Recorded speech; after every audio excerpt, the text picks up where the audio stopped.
धामपुर के मार्केट से कुछ इतनी ज्यादा शॉपिंग कर ली कि कुछ इस तरह से सामान घर ले जाना पड़ रहा है। शेरकोट में आज है हमारा डे 3 और बस सुबह उठकर ब्रेकफास्ट करके हम निकल गए रेडी होकर वलीमे में जाने के लिए। अब आप सभी को पता है शेरकोट में दिन में ही शादियां होती हैं, तो बस वलीमा भी दिन में ही था। सिर्फ हम ही नहीं, जितने लोग हमारे साथ भोपाल से गए थे और जो हमें शेरकोट में मिले थे वो सब भी रेडी होकर पहुंच गए थे वलीमे में। बैंगल्स और एंकलेट्स वगैरह मुझे ज्यादा वेयर करना पसंद नहीं है, लेकिन ससुराल की शादी थी तो मैंने सोचा पहन लिया जाए और थोड़े से पैसे भी वसूल कर लिए। माशाल्लाह नूर फातिमा का आज मूड भी बहुत अच्छा था और तबीयत भी ठीक थी। और बारात वाले दिन तो इनकी तबीयत बिल्कुल भी ठीक नहीं थी और मैं बारात में कुछ भी एंजॉय नहीं कर पाई थी। इसीलिए आज बहुत सारी बातें की, मेमोरीज बनाई और फिर हम पहुंच गए अपनी बड़ी अम्मी की एक फ्रेंड के घर। वहां पर भी बहुत सारी बातें की, नाश्ता किया और फिर हम निकल गए धामपुर के मार्केट के लिए। इस मार्केट में पहुंचकर पता चला कि ये भी दिल्ली की सरोजनी से कम नहीं है। यहाँ पर कुछ चीजें तो मुझे इतनी पसंद आई कि उन्हें वेयर करने के लिए मुझे कश्मीर जाना पड़ेगा, क्योंकि भोपाल में इतनी तो सर्दी नहीं होती। फिर मेरे लिए मार्केट जाना इतना भी ज्यादा आसान नहीं था, क्योंकि नूर फातिमा के अब्बा ने कह दिया था कि मार्केट जाना है तो नूर फातिमा को साथ ले जाना होगा और हम साथ नहीं जाएंगे। तो मैं अपनी चची सास, फूफी सास,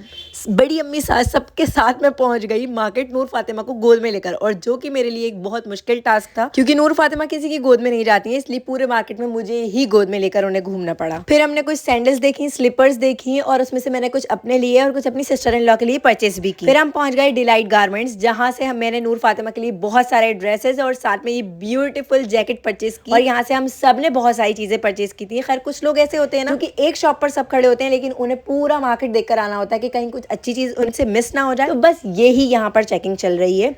नूर फातिमा शॉपिंग कर करके थक गई थी और वो सो गई थी, और हम सब ने मिलकर इतनी ज्यादा शॉपिंग कर ली थी कि कुछ इतना ज्यादा सामान हो गया था कि कुछ इस तरह से लेकर जाना पड़ रहा था और सारी पब्लिक हम लोगों को ही देख रही थी। खैर धामपुर से कुछ नमकीन परचेस किया जो कि घर आकर खाएंगे और सबको खिलाएंगे, क्योंकि कुछ यादें साथ लेकर आना तो लाजमी। मार्केट से निकलकर फिर हम लोग एक और रिलेटिव के यहाँ पहुंचे। खैर दिन भर यही चलता था, कभी किसी रिलेटिव के घर जाते थे, कभी मार्केट जाते थे, दिन में नाश्ता करते थे, फिर खाना खाते थे, यहाँ नाश्ता वहाँ नाश्ता, पूरे दिन ऐसे ही गुजर जाते थे, क्योंकि हमारे शेरकोट में कुछ नहीं बहुत सारे रिलेटिव्स रहते हैं। एक दिन में शॉपिंग से कहाँ ही दिल भरना था, तो बस दूसरे दिन भी रेडी होकर निकल गए हम लोग मार्केट जाने के लिए। ऑटो में वेट ज्यादा होने की वजह से कुछ लोगों को नीचे उतरना पड़ा और फिर पहुंच गए हम शेरकोट के मार्केट, जहाँ का मार्केट मुझे बहुत ज़्यादा पसंद आया। बहुत रीजनेबल रेट्स हैं, बहुत अच्छे अच्छे ड्रेसेस और खासतौर से गर्म सूट्स मुझे बहुत ही पसंद आए, जो कि मैंने अपने लिए, अपनी फैमिली के लिए, अपने इन-लॉज के लिए, सभी के लिए परचेज़ किए, और जो कि मैं आपको नेक्स्ट वीडियो में दिखाऊंगी कि मैंने क्या क्या परचेज़ किया था। और शेरकोट की बैंगल्स तो यहाँ पर बहुत फेमस है। आप लोग बताना, क्या ये सच है कि वहाँ की बैंगल्स जल्दी ब्रेक नहीं होती हैं, या फिर ये सिर्फ अफवाह और वहम है? अब सब बैंगल्स ले रहे थे तो नूर फातिमा कैसे पीछे रह सकती है, तो उनको भी क्यूट क्यूट सी बैंगल्स दिलाई जो कि उनके हाथों में बहुत प्यारी लग रही हैं। हमारी चची ने हमें भी बैंगल्स दिलाई और फिर हम सब निकल गए घर जाने के लिए। इंशाल्लाह मिलते हैं नेक्स्ट व्लॉग में डे 4 के साथ। अल्लाह हाफिज़।